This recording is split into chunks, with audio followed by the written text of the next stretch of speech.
Good morning friends. आज आपके लिए लाए हैं क्लास 12th के फिजिक्स ऑब्जेक्टिव। ठीक है, फिजिक्स के इम्पोर्टेंट ऑब्जेक्टिव है, आपको डेली के मिलते रहेंगे। 30 ऑब्जेक्टिव डेली मिलेंगे। ठीक है, अब उसमें से जितना इम्पोर्टेंट है, ठीक है, अब माने कि 2-3 महीना बचा एग्जाम्स, ठीक है, तो इम्पोर्टेंट सिर्फ जो सब इम्पोर्टेंट है, ठीक है, अब सिर्फ उस पर फोकस करना है आप लोग को। ठीक है, आज का पहला क्वेश्चन है ऑब्जेक्टिव में। ठीक है,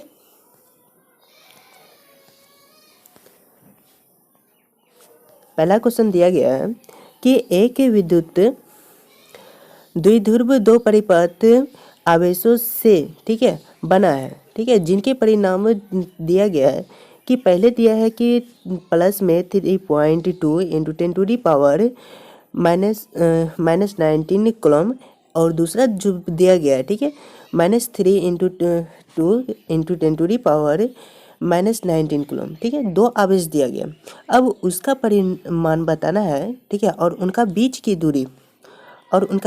दूरी दिया गया है 2.4 इंटू 10⁻⁻10 मीटर है। तो कहता है विद्युतीय द्विध्रुव का आघूर्ण होगा। ठीक है, इसका आघूर्ण होगा। अब यहाँ पे देखिए शॉर्ट में है। ठीक है, शॉर्ट में अभी तो हम नंबरिकल बता नहीं सकते हैं। ठीक है, इसलिए शॉर्ट में इसका आंसर देखिए कितना होगा। ठीक है, इसका आंसर करेक्ट आंसर होगा बी। ठीक है, 7 इंटू 6 8 इंटू 10⁻⁻29 कूलम पर मीटर। अगला क्वेश्चन है,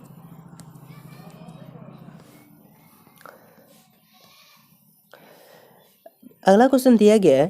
ठीक है, 64 समरूप बिंदु है। ठीक है, 64 समरूप बिंदु है। अब उसमें से कहता है कि प्रत्येक की धारिता, ठीक है, 5 म्यू एफ है। ठीक है, 5 म्यू एफ है, मिलकर एक बड़ा बूंद बनाते हैं। ठीक है, अब उनका जो है कि धारिता निकालना है। ठीक है, अब धारिता जो निकालना है शॉर्ट में देखिए इसका कितना होगा। ठीक है, टोटल कितना दिया गया है 64 है, 64 समरूप बूंद है। अब 64 किसका स्क्वायर है, 4 का है ना, 4 का स्क्वायर है, और 4 में ही गुना कर दीजिए 5 से। ठीक है, 4 इंटू 5 कितना हो गया, 5 4 जा 20, कितना हो गया 20 हो गया। ठीक है, करेक्ट आंसर हो जाएगा इसका 20। अगला क्वेश्चन है किलोवाट, कलर चेंज हो जाते हैं। किलोवाट जो है, ठीक है, किलोवाट घंटा मात्रक है। ठीक है, किसका है, ठीक है, ऊर्जा का है, ठीक है, शक्ति का है, बल आघूर्ण का है, या फिर बल का है। ठीक है, इसका करेक्ट ऑप्शन हो जाएगा ऊर्जा का। ठीक है, करेक्ट आंसर क्या होगा, ऊर्जा का। ठीक है, किलोवाट घंटा मात्रक है किसका, ऊर्जा का। ठीक है, ऊर्जा का क्या मात्रक होता है, किलोवाट घंटा, KWH बोलते हैं शॉर्ट में। ठीक है, किलोवाट हॉर्स। अगला क्वेश्चन है,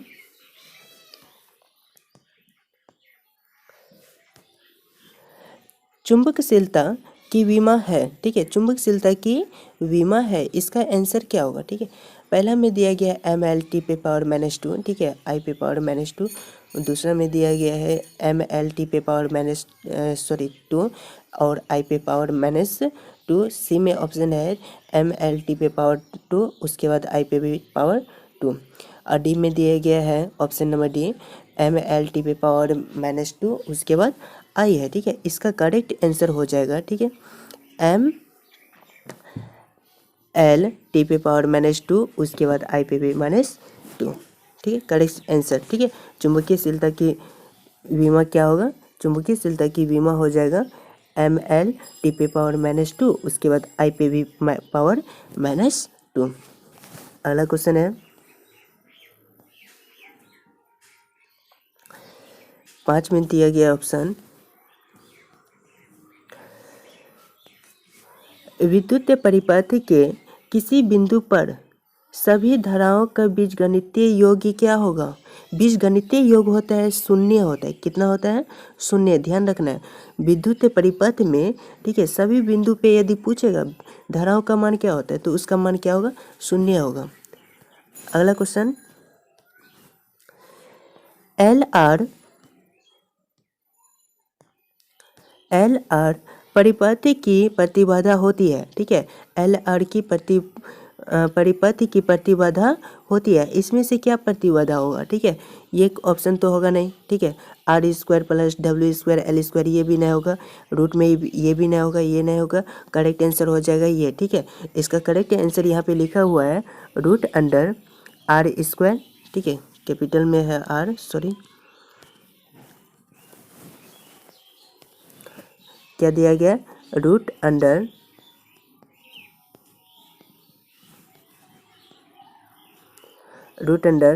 R square plus W square, उसके बाद एल स्क्वायर, ठीक है।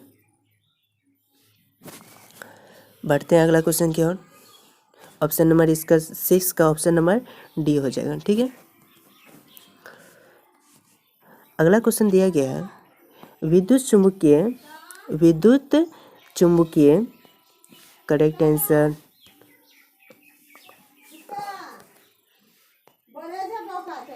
क्या बोल रहे हैं क्या, क्वेश्चन दिया गया है विद्युत चुम्बकीय तरंग के, ठीक है।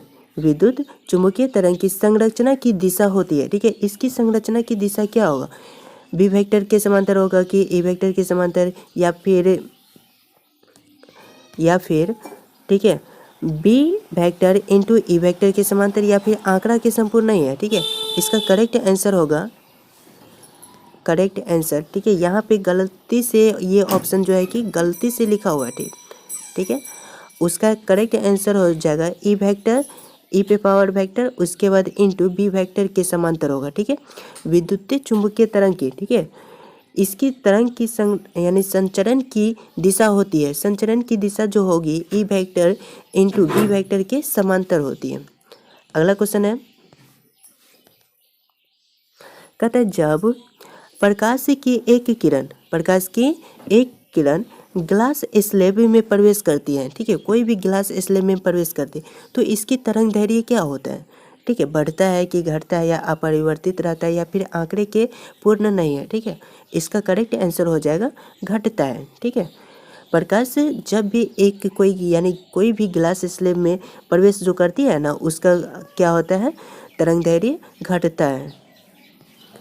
अगला क्वेश्चन है,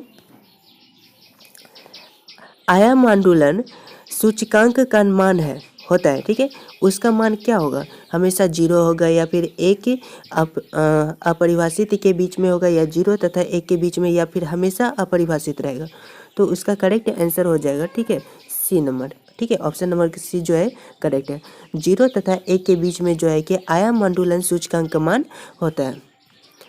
अगला क्वेश्चन है नॉर गेट के लिए, ठीक है। अब यहाँ पे देखिए इंपॉर्टेंट क्वेश्चन है, हर बार ये साल जो है कि पूछा ही जाता है, ठीक है। कोई ना कोई जो है कि नॉर गेट और गेट ये सब जो है कि कोई ना कोई एक चीज़ दे देगा बूलियन व्यंजक का, ठीक है।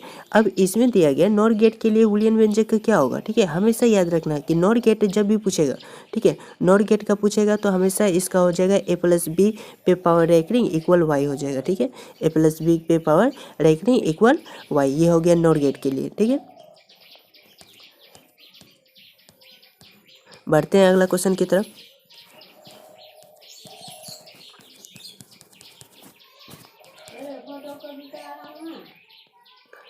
अगला क्वेश्चन है, कहता है एक आवेशित चालक की सतह के किसी बिंदु पर विद्युतीय क्षेत्र की तीव्रता, ठीक है।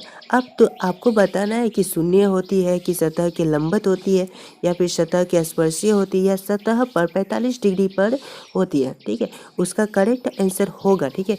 देखिए यहाँ पे आवेशित चालक की सतह पर कह रहा है कि बिंदु पर विद्युतीय क्षेत्र की तीव्रता क्या होगी, तो का देना है सतह के लंबवत होती है, ठीक है, सतह के लंबवत होती है।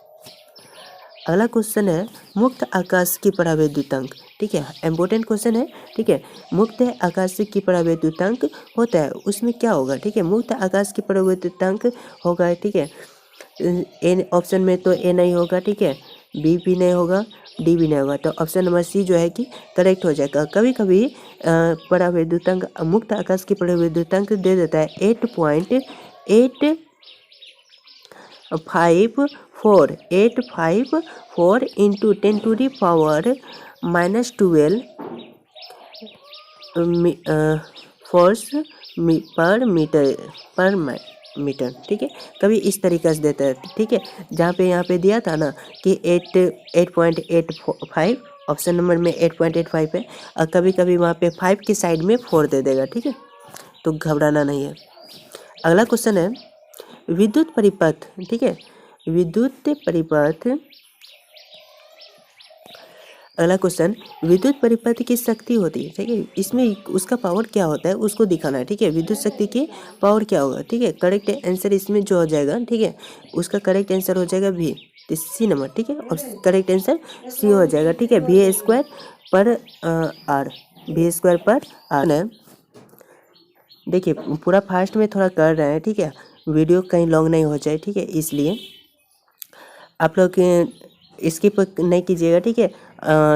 जो भी लिखना है, ठीक है, इम्पोर्टेंट सभी तो इम्पोर्टेंट है। यदि आपको नोट करना है तो नोट करने के लिए आप जो है कि वीडियो को रोक करके, ठीक है, क्वेश्चन अच्छे से लिख करके उसको अपने नोट्स में उतार सकते हैं, ठीक है। अगला क्वेश्चन है, अगला क्वेश्चन दिया गया है कि इलेक्ट्रॉन वोल्ट जो है कि यानी इलेक्ट्रॉन वोल्ट किसके द्वारा मापा जाता है, ठीक है। अब यहाँ पे बताना है आपको आवेश द्वारा मापा जाता है या विभवांतर द्वारा मापा जाता है, धारा द्वारा या फिर ऊर्जा द्वारा। हमेशा ध्यान रखना है कि इलेक्ट्रॉन वोल्ट जब भी मापा जाएगा तो ऊर्जा के द्वारा मापा जाएगा। किसके द्वारा? ऊर्जा के द्वारा मापा जाएगा इलेक्ट्रॉन वोल्ट, ठीक है, याद रहेगा क्वेश्चन। इलेक्ट्रॉन वोल्ट किसके द्वारा मापा जाता है? ऊर्जा के द्वारा मापा जाता है। अगला क्वेश्चन है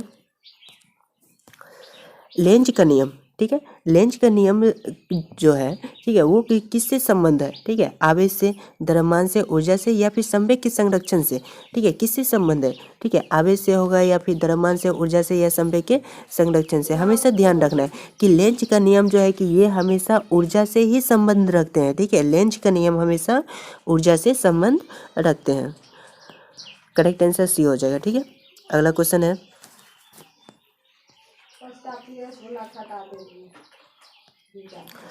कहता है खगोलीय दूरदर्शी में अंतिम प्रतिबिंब होता है, ठीक है। अंतिम प्रतिबिंब क्या होगा? वास्तविक एवं सीधा होगा या फिर वास्तविक एवं उल्टा या फिर वो काल्पनिक एवं उल्टा होगा या फिर काल्पनिक एवं सीधा। हमेशा याद रखना है कि खगोलीय दूरदर्शी में, ठीक है, अंतिम प्रतिबिंब जो रहता है, लास्ट का जो इमेज होगा, ठीक है, लास्ट इमेज होगा काल्पनिक एवं सीधा, काल्पनिक एवं सीधा, ठीक है। लास्ट प्रतिबिंब क्या होगा? काल्पनिक एवं सीधा। अगला क्वेश्चन है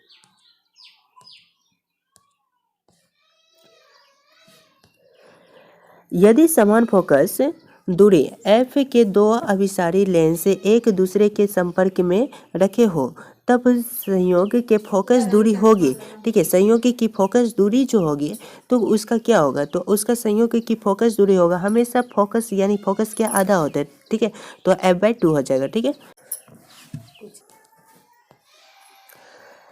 कहते पर अगला क्वेश्चन है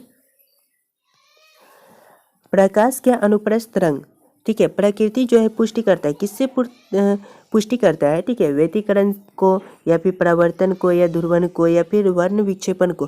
प्रकाश के अनुप्रस्थ तरंग जो है, ठीक है, प्रकाश के अनुप्रस्थ तरंग जो है हमेशा ध्रुवन को पुष्टि करता है, ठीक है। किसको करता है?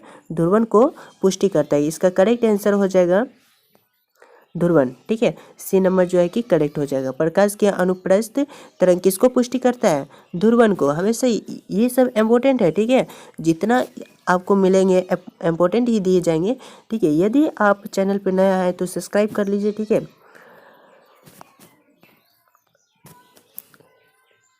अगला क्वेश्चन है एक पतले फिल्म के रंग का कारण है, ठीक है, एक पतले फिल्म के रंग के कारण है।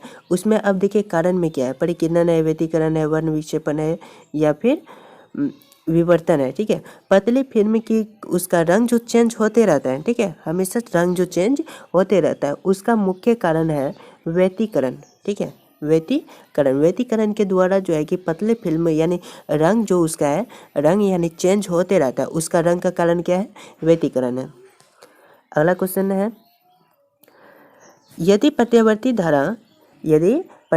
धारा तथा विद्युत वाहक बल के बीच, ठीक है, फाई कोण का कलांतर हो, क्या चीज़ का, फाई कोण का कलांतर हो तो शक्ति गुणांक का मान क्या होगा, ठीक है, 10 में होगा या कोस स्क्वायर 5 में होगा या साइन 5 होगा या फिर कोस 5। हमेशा ये ध्यान रखना है कि प्रत्यावर्ती धारा और विद्युत वाहक बल के बीच यदि कोई सा फाई का कोण दिया गया है, ठीक है, यहाँ फाई दिया है तो फाइव में आएगा, ठीक है। अब यहाँ पे देखो फाइव में जो आएगा, ठीक है, हमेशा ध्यान देना है कि कोस फाइव ही होगा, ठीक है।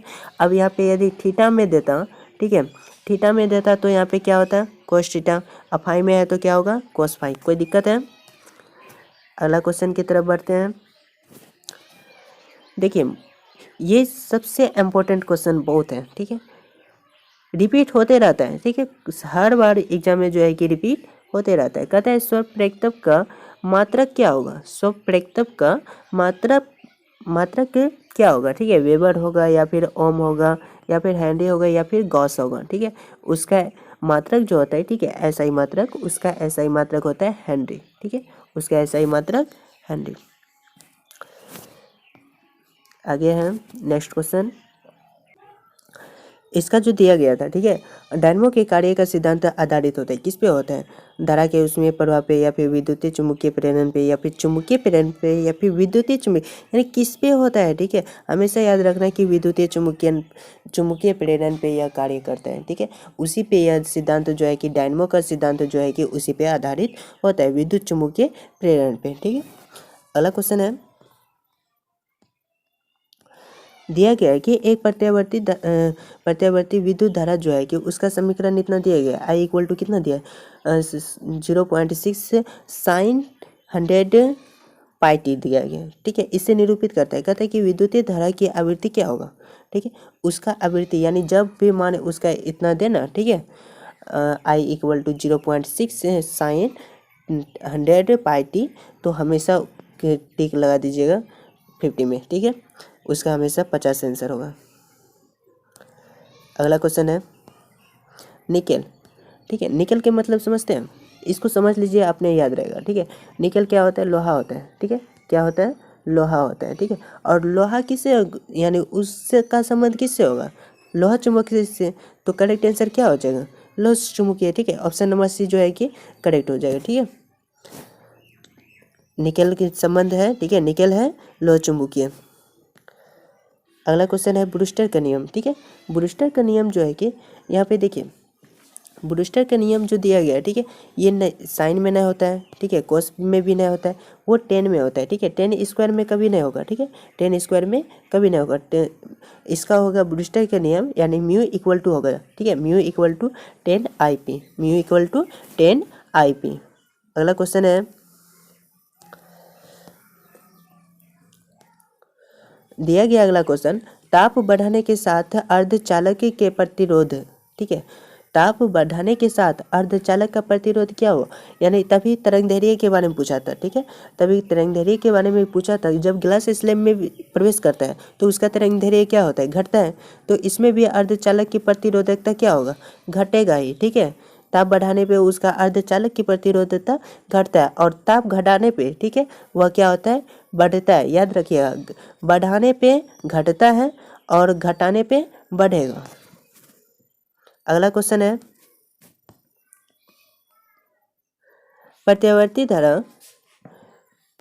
धारा के शिखर मान तथा वर्ग माध्य मूल मान का अनुपात है, ठीक है, इसका मानने का अनुपात क्या होगा, इसका अनुपात का मान, ठीक है, 2 तो कभी नहीं होगा, ठीक है, 1/√2 भी नहीं होगा, 1/2 भी नहीं होगा, उसका करेक्ट आंसर भी हो जाएगा √2, ठीक है, √2 जो होगा करेक्ट आंसर हो जाएगा। प्रत्यावर्ती धारा के शिखर मान और वर्ग माध्य मूल मान क्या हो जाएगा, √2। अगला क्वेश्चन दिया गया टीवी प्रसारण के लिए, ठीक है, टीवी प्रसारण के लिए किस आवर्ती प्रास का उपयोग होता है, टीवी प्रसारण के लिए, ठीक है, किस आवर्ती का, यानी जब भी टीवी प्रसारण के पूछेगा, ठीक है, तो MHZ में ही देखिएगा, MHZ में कौन सा ऑप्शन दिया गया, कितना में दिया गया, ठीक है, इसमें सी में दिया गया है 30 MHZ से लेकर के 300 MHZ तक टीवी प्रसारण की आवर्ती यानी उसका प्रयोग होता है टीवी में, ठीक है, उसका प्रसारण 30 MHZ से लेकर के कितना तक होता है, 300 तक होता है। अगला क्वेश्चन है पी टाइप के अर्धचालक का मुख्य धारावाहक होता है, ठीक है। पी टाइप के अर्धचालक उसका मुख्य धारा क्या हो जाएगा, इसका करेक्ट आंसर हो जाएगा फोटोन, ठीक है। फोटोन जो है कि मुख्य धारावाहक है। कहता है लैम्डा तरंग दैर्ध्य वाले, लास्ट क्वेश्चन है, इंपॉर्टेंट है, ठीक है। लैम्डा तरंग दैर्ध्य वाले फोटोन की ऊर्जा हो गई, ठीक है। फोटोन की ऊर्जा होगी, इसकी फोटोन की ऊर्जा जो होगी, ठीक है, लैम्डा बटे एस सी हो जाएगा, लैम्डा बटे S C. Correct answer D हो जाएगा, लैम्डा बटे एस सी। यदि आप मेरे चैनल पे नए आए तो चैनल को सब्सक्राइब कर लीजिए, ठीक है। इस चैनल पे इसी तरीके से, ठीक है, इम्पोर्टेंट चैनल आपको पीडीएफ के माध्यम से मिलते रहेंगे, ठीक है। और क्वेश्चन यानी एग्जाम से रिलेटेड इम्पोर्टेंट क्वेश्चन से ही इस चैनल पे आपको रिसीव कराए जाएंगे 2-3 महीने तक, ठीक है। तो चैनल जरूर सब्सक्राइब कीजिएगा, ठीक है। और शेयर लाइक तो करना नहीं भूलिएगा। मिलते हैं अगले वीडियो में, तब तक जय हिंद।